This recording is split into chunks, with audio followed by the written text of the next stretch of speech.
I don't think it's hyperbolic of me to say that the Batman the Animated Series episode Heart of Ice is one of the most discussed pieces of superhero media of all time. And for good reason. It regularly tops fan episode tier lists because there was something about this story that resonates with viewers. Before I started making videos, if you searched for Batman the Animated Series video essays on YouTube, you'd get a sea of videos from dozens of different creators talking about why they loved this episode in particular. And as an aside, that was one of my main motivators for making my own channel. I wanted there to be discussions about other characters and episodes. How do you think I'm doing? Let me know in the comments below. But there's a very good reason why this episode speaks to people. It's also why it won a Daytime Emmy. And I believe that the reason is that it is honest and emotionally real. Sure, the events are pure pulpy science fiction, but at its core it's a story about love and loss, and I'm sure we can all relate to that on some level. I think by now we all know how this episode reimagined Mr. Freeze. The comic book original had been a generic cold-themed bank robber who accidentally doused himself in cryogenic chemicals, making it impossible for him to survive outside of sub-zero temperatures. The BTAS version was reimagined into a desperate scientist, Victor Freeze, who had tried to save his dying wife Nora with a cryogenic experiment. However, his cold-hearted boss Ferris Boyle interrupted the unauthorized experiment, and in the struggle Freeze was doused in chemicals and Nora perished. Although that was later retconned to her just going missing. As Mr. Freeze, he claimed to be cold-hearted and dead to emotion, but that really wasn't the case. His emotions were limited, sure, but he still had feelings. He was angry. He took joy in getting revenge on Boyle, and he felt despair. The real Heart of Ice belonged to Boyle, who showed no remorse for destroying two people's lives, and pretended like he was some altruistic humanitarian. I talked about this in depth in my video about Mr. Freeze, which I've linked to in the info button in the top right corner. Add that to your watch later list if you want to hear more. But today I want to focus on what Heart of Ice did that was so special. I think something that gets lost on modern audiences is just how revolutionary this episode was back in 1992. Before Batman the Animated Series, superhero and action-adventure cartoons were largely defined by spectacle, colourful heroes, clear-cut villains, and simple moral lessons. Emotional depth was often secondary to flashy fights, wacky gadgets, or clever quips. Heart of Ice, and BTAS by extension, shattered that formula. From the very first scene, the episode foregrounds grief, obsession, and loss. Victor Freeze is not simply a villain to be defeated, he is a man broken by tragedy, frozen both literally and metaphorically by the trauma of losing his wife. And that's the key thing. He is traumatized, and shutting himself off is how he tries to avoid his feelings. The show asks viewers to feel for him, to recognize the cost of obsession and the corrosive power of unresolved guilt. Pretty heavy stuff for a Saturday morning cartoon. What made the episode stand out from the other brilliant episodes was its emotional intelligence. It taught lessons about empathy, consequences, and morality without ever feeling preachy or like a public service announcement. Every action and every line of dialogue is rooted in character. Even the brief glimpses of Nora confined to photographs carry immense emotional weight, demonstrating that storytelling doesn't need constant exposition to land a profound impact. Heart of Ice epitomized everything that Batman the Animated Series excelled at. Powerful writing, phenomenal performances, touching music, and incredible art direction. Everyone involved was firing on all cylinders. In fact, the Japanese studio that handled the animation, Spectrum Animation, ended up going bust because of their over-enthusiasm for their craft. They had already gone above and beyond with their first episode on Leather Wings, where they added extra frames to make the animation smoother. And with Heart of Ice, they painstakingly airbrushed the frost on Mr. Freeze's helmet at no extra cost to Warner Brothers. There are thousands of animation cells that go into a single episode, and every single frame that contained Mr. Freeze was manually airbrushed by at least one person to make it look like there was frost on his helmet. Nobody can deny the end result. It looks fantastic. But the artists' time had to be paid for, which ate into their profits, and they had to cease trading, which is a shame. All these things combined helped the series transform expectations of what animated television could achieve. It proved that a cartoon could be cinematic, tragic, and psychologically complex, while still accessible to younger audiences. And narratively, it was a revelation. Heroes could be heroic not just in their deeds, but in their humanity. Batman stops Freeze, but he acknowledges that he was also a victim lashing out. This concept set the tone for the rest of the series. Now, I've talked at length before about how the early days of Batman the Animated Series were defined by the struggle between two factions in the creative team. I'll link to a more detailed video in the info button, but the quick summary is that one side, headed by Bruce Timm and Eric Radomski, wanted to make a dark, more comic-accurate show, while the other wanted to make a safer, more traditional show to appease the executives. The standoff between the two sides brought production to a halt, and drastic action had to be taken. Alan Burnett was hired as a producer, and he sided with Timm and Radomski, determined to set the series on a consistent tone. However, when Burnett started, he had a mammoth task ahead of him. Most animation writers didn't know how to write the kind of Batman stories they wanted to tell. In fact, they had a large box filled with rejected scripts because the tone was all wrong. But in order to get things going again, story editor Marty Pasco had to try to salvage a few of them, and that's how we got I've Got Batman in My Basement. In Batman the Animated Interviews Volume 1 by Bob Miller, an essential book for any BTAS superfan by the way, Alan Burnett described how he brought Paul Dini onto the series. Now, Dini had co-written the original series Bible, but after his work was reworked and toned down for network sensibilities, he considered leaving Warner Brothers altogether. Burnett read this manuscript and, recognising Dini's talent, arranged a meeting and encouraged him to write just one script, any story he wanted to tell. Within days, Dini delivered a 2.5-page outline that would become Heart of Ice. Burnett recalled reading it and knowing instantly that this was gold, the kind of story that he wanted the series to tell. Dini essentially created the template for the emotionally rich villain in Victor Fries, whose grief and obsession with saving his wife Nora made him sympathetic and tragic in ways that no prior cartoon had allowed. Pairing this script with phenomenal visuals, inspiring performances, and an exceptional score, the creative team was able to push the boundaries of tone, emotion, and sophistication, balancing content appropriate for children with stories that resonate deeply with adults. And in redefining the series, they also redefined Batman himself. Heart of Ice is no mere origin story. It's a meditation on trauma and loss, with Mr. Freeze frozen both physically and emotionally, a literal embodiment of grief.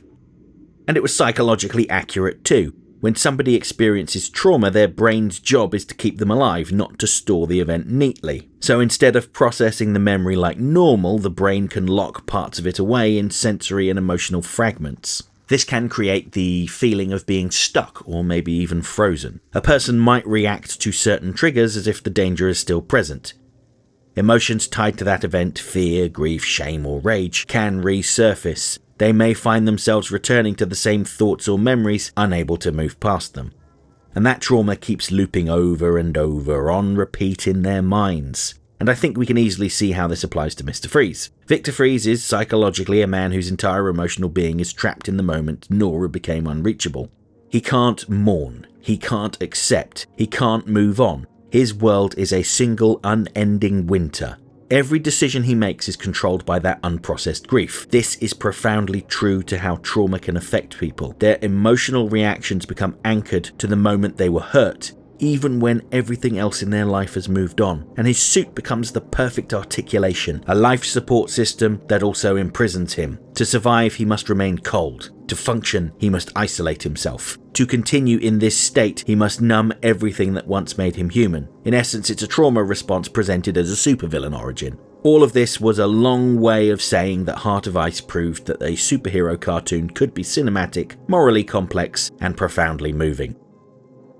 Now, you may find yourself saying that there are plenty of other BTAS episodes that do the same thing, and yeah, you're not wrong. But I think the thing that sets Heart of Ice apart from many of the other outstanding earlier episodes is the way it delicately balances the tone. If you compare it to other early standouts like Feet of Clay, written by Marty Pasco, Michael Reeves and Marv Wolfman, and Two-Face by Alan Burnett and Randy Rogel, Heart of Ice wisely interlaces some humour to prevent it from becoming too dour. Now, don't misunderstand me. I love Feet of Clay and Two-Face. They are some of my favourites. But I accept that they are massive downers. Heart of Ice, however, has some excellent comedy woven in. Think of the scene where Freeze arrives at the awards show in his massive truck transporting his freeze cannon, and the valet approaches him to see if he wants him to park the truck for him. And who could forget Batman's wonderfully absurd victory over Mr. Freeze, achieved with nothing more than piping hot chicken soup, because as Alfred dryly notes, it's the only way to fight a cold. The reveal is priceless, It had been the punchline of a joke when Alfred hands Batman a sealed container for his mission, and Batman assumes it's some clever knockout agent. In reality, it's just soup for his sniffles, but it ends up saving the day when he pours it over Freeze's suit. The brilliance of the chicken soup lies in how unassuming it is. It's introduced as a throwaway joke, Alfred fussing over Batman like a weary father, insisting he takes something for his cold. The scene plays light, almost sitcom-like, and you're meant to laugh at Batman mistaking it for some exotic gas. But that's the magic. The show plants a joke, lets you dismiss it, and then brings it back as a decisive detail that saves Batman's life. It's symbolic of the series' ethos. BTAS never wasted a moment. Even its comedy carried weight. The soup becomes a perfect dramatic reversal, the smallest, homeliest object defeating the most tragic high-tech villain. In a story about emotional isolation, ultimately it's comfort that breaks the ice, and it doesn't feel out of place at all.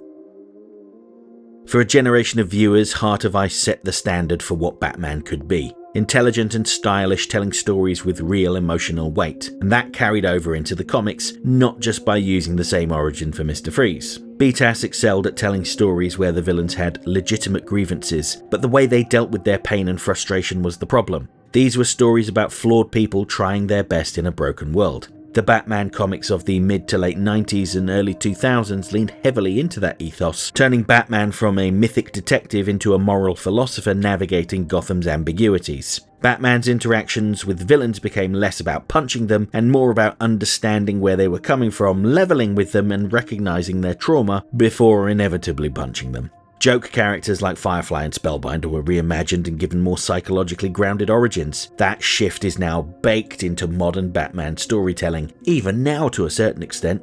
And that, I think, is why Heart of Ice hasn't faded into nostalgia like so many cartoons from yesteryear. It still lands. It still matters. It showed us that superhero stories could be tragic without being bleak, funny without being frivolous, and morally complex without drowning in cynicism. For so many fans, myself included, this wasn't just a great episode, it was a blueprint, a statement of intent. The moment Batman the Animated Series stopped being a comic book tie-in and became one of the most influential interpretations of the character ever put on screen. Heart of Ice redefined both Mr. Freeze and Batman, showing the emotional stakes that a superhero story could reach. And maybe, in its own small snow globe way, it redefined what we could expect from stories. Full stop. Okay, that's it for this essay. If you enjoyed the video, don't forget to like, share, subscribe, leave a comment, tell all your friends about me. You know how YouTube works. If you really liked the video and feel like tossing a buck or two my way, please consider using the thanks button, because every little helps. And if you have really enjoyed my work, you might want to pick up a copy of my book, Rogues Gallery. It features 22 essays on villains from Batman the Animated Series. There's a beautiful cover by Batman the Animated Series background artist John Calmette, a foreword by director Dan Reber, and a moving segment from the late Kevin Conroy sharing his thoughts on life, love, and loss. Plus, an exclusive essay on the Condiment King that will never be made into a video. Rogues Gallery is available worldwide on Amazon, both digitally and in softcover. Finally, channel memberships are just $1.99 a month and give you early access to my essays, custom emojis, and your name featured on my members end screen, which has been rolling for a little while now. Huge thanks to everyone who's already part of this. You've helped to make these videos possible. If you want to see your name up here too, join the channel now.